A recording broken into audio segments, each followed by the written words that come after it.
मैं तान्या रस्तोगी। आज की इस वीडियो में हम कॉस्ट शीट पढ़ेंगे। सिंपल 3 क्वेश्चंस करेंगे और आपको कॉस्ट शीट बहुत अच्छे से समझ में आ जाएगी। Do watch this video till the end because this topic is very very important और बच्चे इसमें बहुत ज़्यादा कंफ्यूज होते हैं।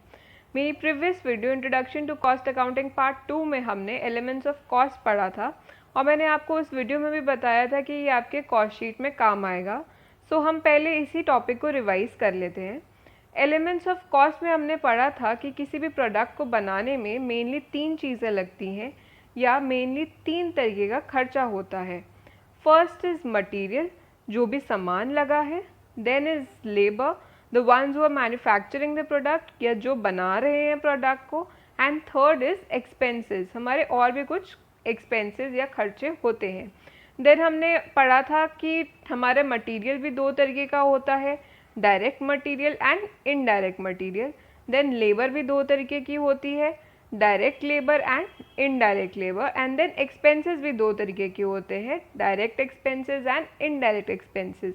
ये सारे ही टॉपिक्स हमने introduction to cost accounting part 2 में कवर करे थे और हमने पढ़ा था टाइप्स ऑफ कॉस्ट में कि हमारे पास 2 तरीके की कॉस्ट होती है, एक होती है डायरेक्ट और एक होती है इनडायरेक्ट।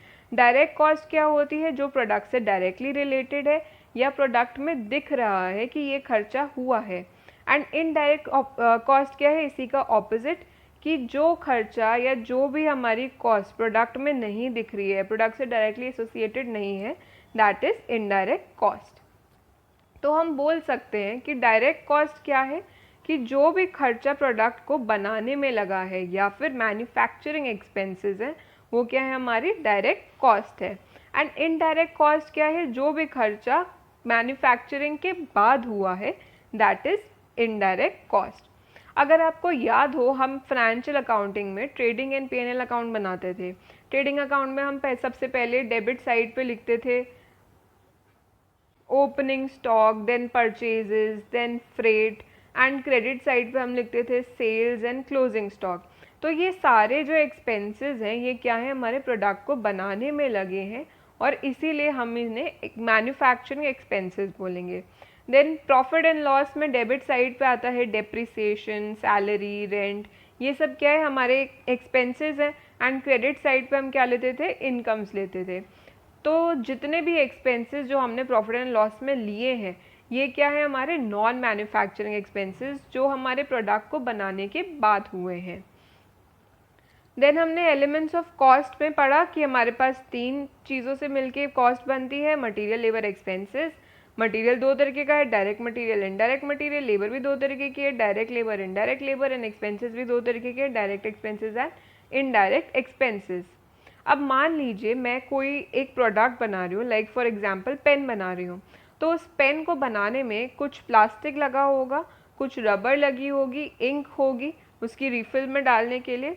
तो अब इसमें जो भी ये सामान लगा है, दैट इज़ डायरेक्ट मटेरियल। तो हम बोल सकते हैं कि डायरेक्ट मटेरियल क्या है? हमारा रॉ मटेरियल। देन अब ये जो पेन मैंने किसी फैक्ट्री में बनाया होगा, उस फैक्ट्री में जिस मशीन में बनाया होगा उसमें कुछ ऑयल लगा होगा, तो वो अब मेरे को प्रोडक्ट में डायरेक्टली तो नहीं दिख रहा, so that is indirect material. तो हम बोल सकते हैं कि इनडायरेक्ट मटेरियल का एग्जाम्पल क्या है? मशीन ऑयल या फिर स्टेशनरी जो हमारी फैक्ट्री में लगी है। देन अगर अब इसको बनाने वाला, अब ये पेन जो है इसको बनाने वाला भी कोई पर्सन होगा, कोई लेबर लगी होगी, तो डायरेक्ट लेबर क्या हो गया कि जो भी पर्सन उस पेन को बना रहा है हम उसको वेजेस देंगे, तो वो हमारा किस में आ जाएगा? डायरेक्ट लेबर में। अब उस फैक्ट्री में जिसमें ये पेन बना है, वहाँ पे कोई मैनेजर होगा, हम उस मैनेजर को सैलरी दे रहे होंगे, लेकिन वो प्रोडक्ट में डायरेक्टली नहीं दिख रहा है, वो पेन में हमें डायरेक्टली कहीं नहीं दिख रहा, तो वो क्या है? इनडायरेक्ट लेबर है। देन डायरेक्ट एक्सपेंसेस, अब जब हम रॉ मटेरियल लेके आए होंगे, पेन को बनाने के लिए रॉ मटेरियल लेके आए होंगे, तो हम किसी कन्वेंस को यूज़ करके लाए होंगे, तो हमने उसको भी पैसे दिए होंगे जिसको हम फ्रेट कहते हैं, तो वो क्या हो गया? हमारा डायरेक्ट एक्सपेंस। लेकिन अब जब मैं ये प्रोडक्ट मेरा बन के तैयार है, जब मेरा पेन ये बन के तैयार है, मैं जब इसको बेचने जाऊँगी तो लोगों को कैसे पता चलेगा? तो इसके लिए मैं पहले एडवर्टाइजिंग करूँगी, तो वो क्या है? मेरा सेलिंग का एक्सपेंस, और उसको हम क्या बोल सकते हैं? Indirect expense. Then elements of cost में जब हम डायरेक्ट मटेरियल, डायरेक्ट लेबर और डायरेक्ट एक्सपेंसेस को ऐड करते हैं, तो हमें मिलता है प्राइम कॉस्ट। प्राइम कॉस्ट क्या है? हमारा मोटा मोटा खर्चा जो प्रोडक्ट को बनाने में हुआ है। देन जब हम indirect material, indirect labour and indirect expenses को ऐड करते हैं तो हमें मिलता है ओवरहेड्स। ओवरहेड्स क्या है? हमारे ऊपर का खर्चा। फॉर एग्जाम्पल हम एक ट्रिप प्लान करते हैं, गोवा चलते हैं, ठीक है, अभी तो जाना पॉसिबल नहीं है बट लेट्स प्लान कि गोवा चलते हैं। गोवा के लिए अब जाना अगर है तो उसमें हमें अपना होटल बुक करना पड़ेगा, अपनी फ़्लाइट की बुकिंग्स या ट्रेन की बुकिंग्स करनी पड़ेंगी, घूमने के लिए हमें कन्वेंस चाहिए होगा, वहाँ पे खाना भी चाहिए होगा, तो ये खर्चा तो हमें करना ही पड़ेगा। सो ये क्या है? हमारा मोटा मोटा खर्चा जो हमें करना ही पड़ेगा, वो क्या हो जाएगी? हमारी प्राइम कॉस्ट। अब मान लो मेरा मन कर गया कि चलो मम्मी के लिए भी शॉपिंग कर ले, बहन के लिए भी शॉपिंग कर ले, तो ये क्या है? हमारा ऊपर का खर्चा जो ज़रूरी नहीं है। सो ऐसे ही कॉस्ट में जो भी हमारे प्रोडक्ट को मोटा मोटा बनाने में खर्चा लगा है दैट इज़ प्राइम कॉस्ट, और जो बाकी के खर्चे हैं प्रोडक्ट के अलावा जो भी खर्चे हैं दैट इज़ ओवरहेड्स। अब ओवरहेड्स भी 3 तरीके के होते हैं। सो फर्स्ट इज़ फैक्ट्री और वर्क्स ओवरहेड। अब हमारा प्रोडक्ट तो प्रोड्यूस हो गया बट प्रोड्यूस हुआ कहाँ पे? फैक्ट्री में। तो फैक्ट्री का भी कुछ खर्चे होंगे लाइक रेंट, फैक्ट्री का रेंट है, फैक्ट्री की पावर है, फैक्ट्री की लाइट है। देन हमारे सेकंड है ऑफिस एंड एडमिनिस्ट्रेशन ओवरहेड्स, या फिर अब जब हमारा प्रोडक्ट बन के तैयार है फैक्ट्री से तो हम उसको रखेंगे कहाँ? या तो हम अपने ऑफिस में रखेंगे, या फिर अब मैनेजमेंट भी होना चाहिए पूरे बिजनेस को चलाने के लिए, तो हमारा एडमिनिस्ट्रेशन हो गया, उनको भी हम सैलरी दे रहे हैं। तो ओवरहेड्स में हमारा सेकंड कौन सा है? ऑफिस या फिर एडमिनिस्ट्रेशन ओवरहेड्स। देन हमारा थर्ड ओवरहेड है सेलिंग एंड डिस्ट्रीब्यूशन ओवरहेड्स। अब हमारा प्रोडक्ट भी तैयार हो गया, हमने उसको ऑफिस में स्टोर भी कर लिया, अब जब हम उसको बेचने जाएंगे तब भी हमारे कुछ खर्चे होंगे, जैसे एडवर्टाइजिंग के खर्चे हैं, सेल्स प्रमोशन के खर्चे हैं, तो ये कहाँ पे आ जाएंगे? सेलिंग एंड डिस्ट्रीब्यूशन ओवरहेड्स में। अब इसी के बेसिस पे हम कॉस्ट शीट बनाएंगे। कॉस्ट शीट में सबसे पहले क्या लेंगे? Direct material, direct labour and direct expenses को ऐड करेंगे तो हमारा प्राइम कॉस्ट आएगा। देन हम इनडायरेक्ट मटेरियल, इनडायरेक्ट लेबर और इनडायरेक्ट एक्सपेंसेस को ऐड करेंगे तो हमारे ओवरहेड्स आएंगे। देन अब हम कॉस्ट शीट का फॉर्मेट देख लेते हैं कि कॉस्ट शीट को हम बनाते कैसे हैं। सबसे पहले हम 3 कॉलम्स बनाएंगे। फर्स्ट इज पर्टिकुलर्स, देन हम टोटल कॉस्ट लिखेंगे एंड देन हम कॉस्ट पर यूनिट लिखेंगे कि एक यूनिट की कॉस्ट कितनी होगी। तो मैंने जैसे आपको बताया कि हम सबसे पहले क्या करेंगे, जो हमारे प्रोडक्ट में मोटा मोटा खर्चा हुआ है उसको रिकॉर्ड करेंगे। तो सबसे पहले डायरेक्ट मटीरियल, देन उसमें हम डायरेक्ट लेबर ऐड करेंगे एंड देन डायरेक्ट एक्सपेंसेस, तीनों को ऐड करके क्या आता है? हमारा प्राइम कॉस्ट, जो कि हमारा मोटा मोटा खर्चा है। देन हमारे ओवरहेड्स आएंगे। ओवरहेड्स में क्या है? हमारा सबसे पहले फैक्ट्री में प्रोडक्ट बनेगा तो फैक्ट्री ओवरहेड्स। प्राइम कॉस्ट में फैक्ट्री ओवरहेड्स ऐड करेंगे तो हमारा क्या आएगा? वर्क कॉस्ट या फिर फैक्ट्री कॉस्ट। देन हमारा सेकेंड ओवरहेड कौन सा था? Office and administrative overheads. अब हम वर्क कॉस्ट में office and administrative overheads add करेंगे तो हमारा क्या आएगा? Cost of production. Cost of production क्या है कि अभी तक जो हमारा प्रोड्यूस करने में किसी भी गुड्स को कितना खर्चा लगा है। देन उसमें हम selling and distribution overheads add करेंगे तो आ जाएगी हमारी टोटल कॉस्ट। टोटल कॉस्ट क्या है कि हमारे प्रोडक्ट को बनाने में इन टोटल कितना खर्चा हुआ है। अब आपको याद हो हम बचपन में selling price, cost price, profit and loss पढ़ते थे, तो उसमें हम क्या करते थे कि सेलिंग प्राइस में से जब हम कॉस्ट प्राइस माइनस करते हैं तो हमें क्या मिलता है? प्रॉफिट। अब हमें कॉस्ट शीट में हमने टोटल कॉस्ट निकाल लिया। अब आपको क्वेश्चन में या तो सेल्स गिवन होगा या फिर प्रॉफिट। अगर आपको इन केस सेल्स गिवन है तो आप क्या करोगे कि सेल्स गिवन है और टोटल कॉस्ट भी आप निकाल चुके हो, तो सेल्स में से टोटल कॉस्ट माइनस कर दोगे तो जो प्रॉफिट है वो क्या हो जाएगा? आपका बैलेंसिंग फिगर हो जाएगा। फॉर्मेट के बेसिस पे कॉस्ट शीट करेंगे।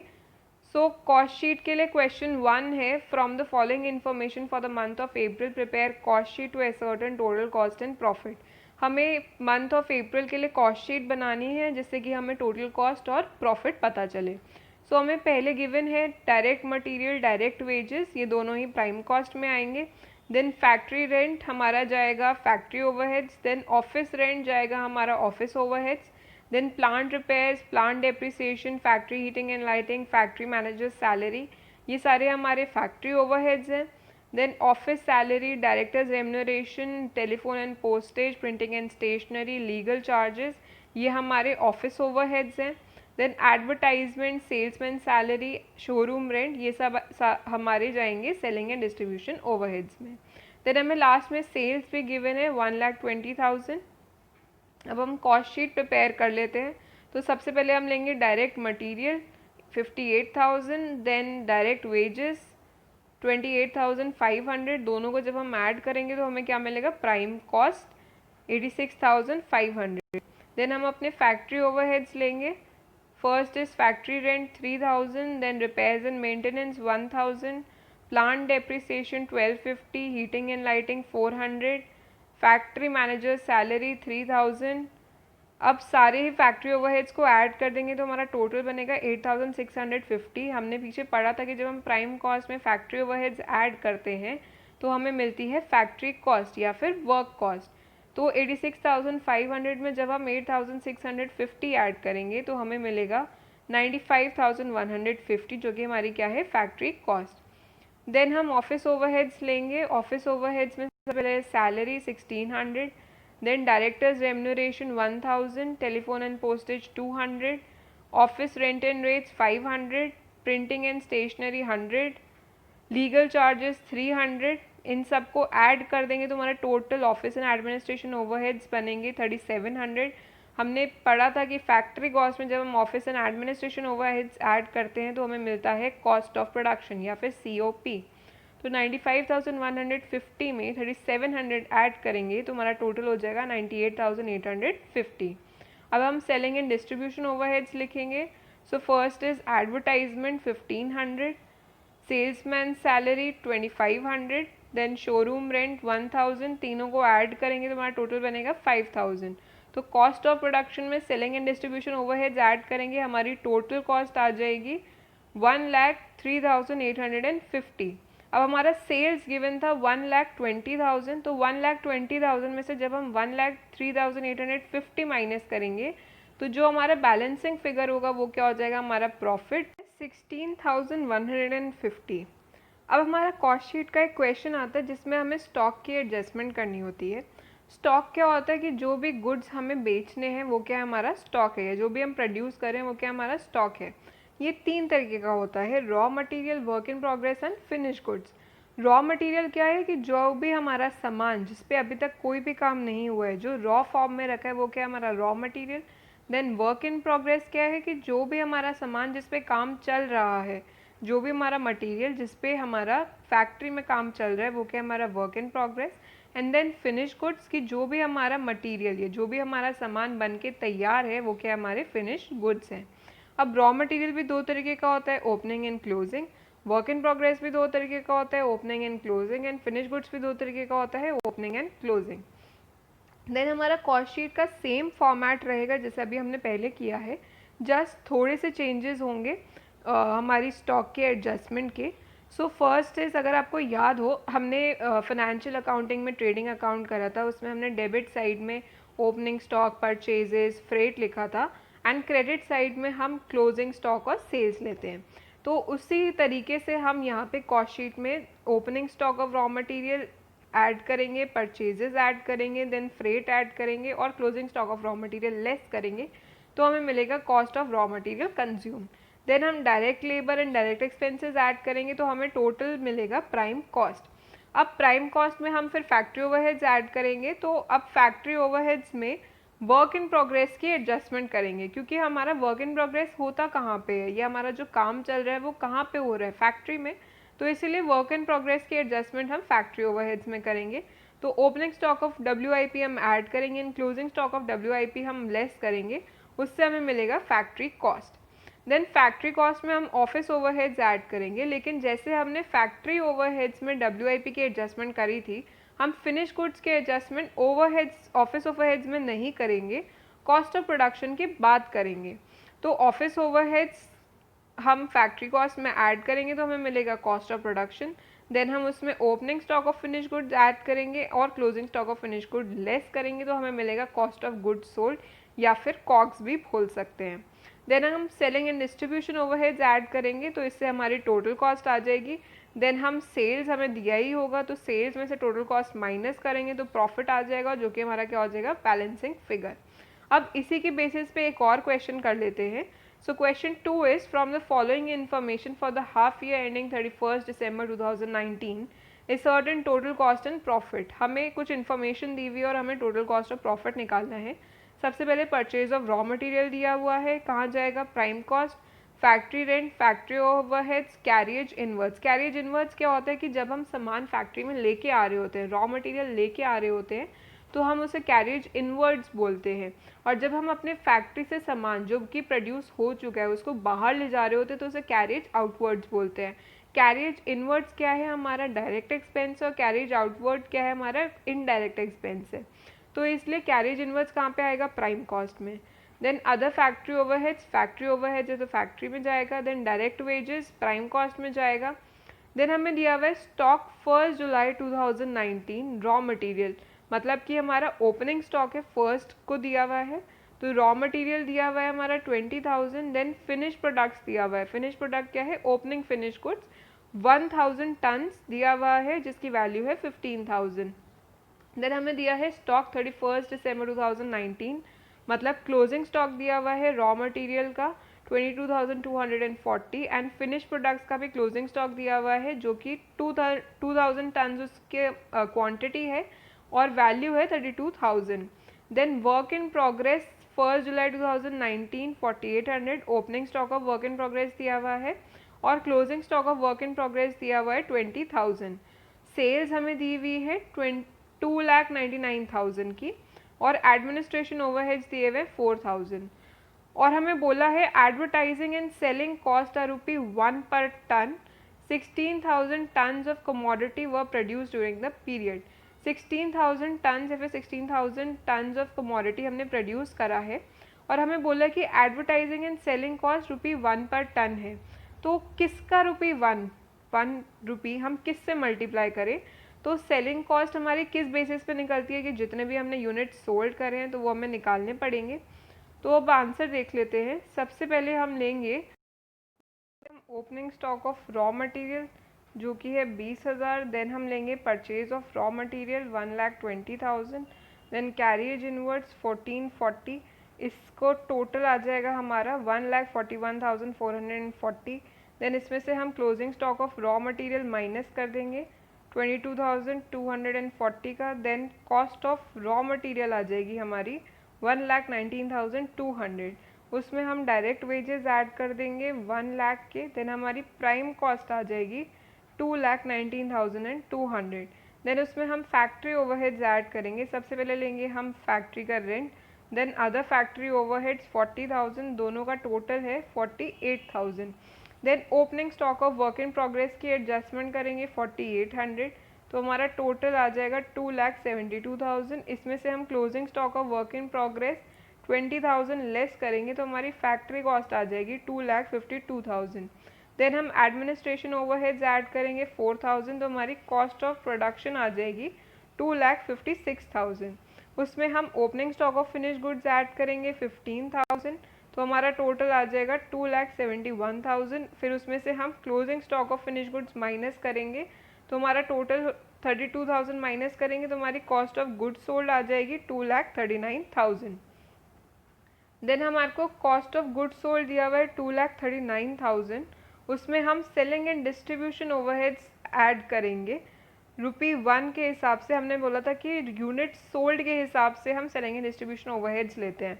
तो अब यूनिट सोल्ड कैसे निकालेंगे, अब देखो हमारा ओपनिंग में हमारे पास है 1,000 यूनिट्स, देन हमने प्रोड्यूस करे 16,000, टोटल हो गया 17,000 और क्लोजिंग में हमारे पास थे 2,000 यूनिट्स. तो हमने ये क्लोजिंग माइनस करे तो हमारे पास जो सोल्ड आ गए वो कितने हुए 15,000. इसका क्या मतलब है, हमारे पास स्टार्टिंग में 1,000 यूनिट्स थे, हमने 16,000 और बना लिए तो कितने हो गए 17,000 और लास्ट में हमारे पास कितने रह गए 2,000. तो बीच के जो यूनिट्स थे वो कहाँ गए, वो हमने सोल्ड कर दिए. तो कितने सोल्ड करें 15,000. तो हमारी टोटल कॉस्ट आ गई 2,54,000 और हमारी सेल्स आ गई 2,99,000. तो अब इन दोनों को माइनस कर देंगे तो हमारा प्रॉफिट जो कि बैलेंसिंग फिगर है वो कितना आ जाएगा 45,000. अब क्वेश्चन 3 है from the following information prepare cost sheet for the period ended on March 2013. हमें दिया हुआ है opening stock, purchase, closing stock, direct wages, other direct expenses, factory overheads, office overhead, selling expense, sales, units of finish product दिया हुआ है। In hand at the beginning of the period 1000 units दिए हुए हैं और वैल्यू है उनकी 16,000। Opening stock of finish goods है ये। Then production during the period हमने 10,000 यूनिट्स बनाए हैं और in hand at the end of the period 2000 units हमारे पास लास्ट में है और इसकी हमें वैल्यू नहीं दी हुई है, इसकी हमें वैल्यू निकालनी पड़ेगी। There was no work in progress at the beginning और at the end of the period. ना ही हमारे पास ओपनिंग WIP है, ना ही क्लोजिंग WIP है। अब इसमें एक चीज़ जो हमें देखनी है वो है, हमें दिया है factory overheads 100 of direct labour, मतलब कि जो भी हमारा डायरेक्ट लेबर है, डायरेक्ट वेजेस जो है, उसका 100% क्या हो जाएगा, फैक्ट्री ओवरहेड्स हो जाएंगे। देन ऑफिस ओवरहेड्स क्या होंगे हमारे, 10% ऑफ वर्क कॉस्ट, जो भी हम वर्क कॉस्ट निकालेंगे उसका 10% हमारा ऑफिस ओवरहेड्स होंगे। और सेलिंग एक्सपेंसेस क्या होंगे हमारे, ₹2 पर यूनिट सोल्ड। तो हमें यूनिट सोल्ड निकालने पड़ेंगे जैसे हमने प्रीवियस क्वेश्चन में किया था। ये ही मेन होता है, हमें ओपनिंग दिया होगा, क्लोजिंग दिया होगा और हमें प्रोड्यूस दिया होगा, तो हमें यूनिट सोल्ड या फिर हमें इन हैंड के यूनिट्स निकालने होंगे।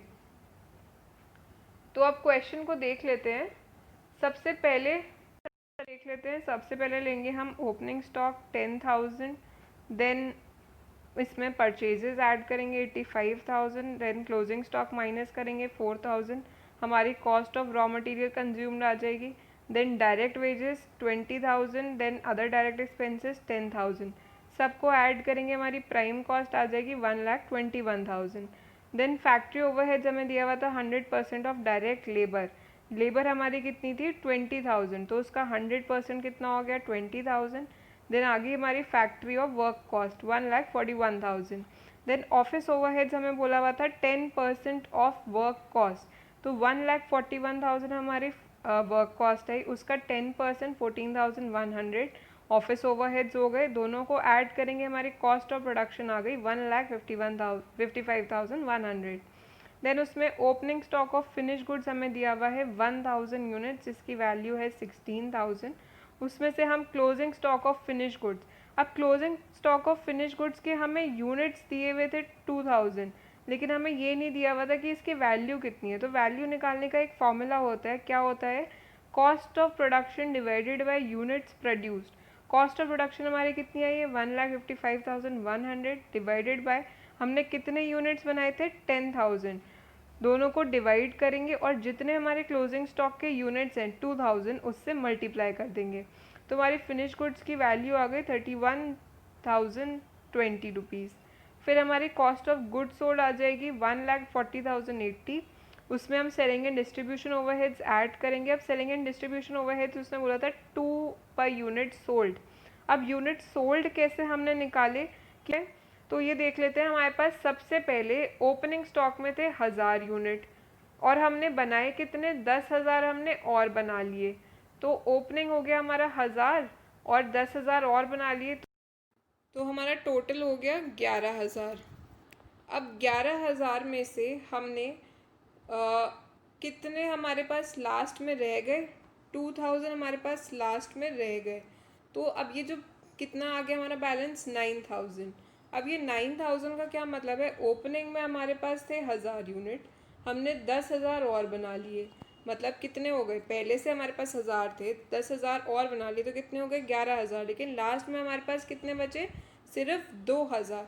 तो जो ये 9,000 यूनिट रह गए वो कहाँ गए, वो हमने क्या कर दिए, सेल कर दिए। तो इसलिए सेलिंग एंड डिस्ट्रीब्यूशन ओवरहेड्स हमारा कैसे निकलेगा, 9,000 इंटू 2 18,000, हमारी टोटल कॉस्ट आ जाएगी 1,58,080। देन हमारी सेल्स हमें दी हुई है 1,98,000, तो दोनों को माइनस कर देंगे, हमारा प्रॉफिट आ जाएगा 39,920। तो आज के लिए हम बस इतना ही पढ़ेंगे। अगर आपको कोई भी डाउट्स या कोई भी कन्फ्यूजन है या फिर इस टॉपिक से रिलेटेड या फिर कॉस्ट अकाउंटिंग के किसी भी टॉपिक से रिलेटेड नोट्स चाहिए तो आप मेरे को ईमेल कर सकते हो tanya.rastogi20@gmail.com, या फिर आप कमेंट सेक्शन में भी लिख सकते हो। Thanks for watching this video. Don't forget to like, share and subscribe my channel.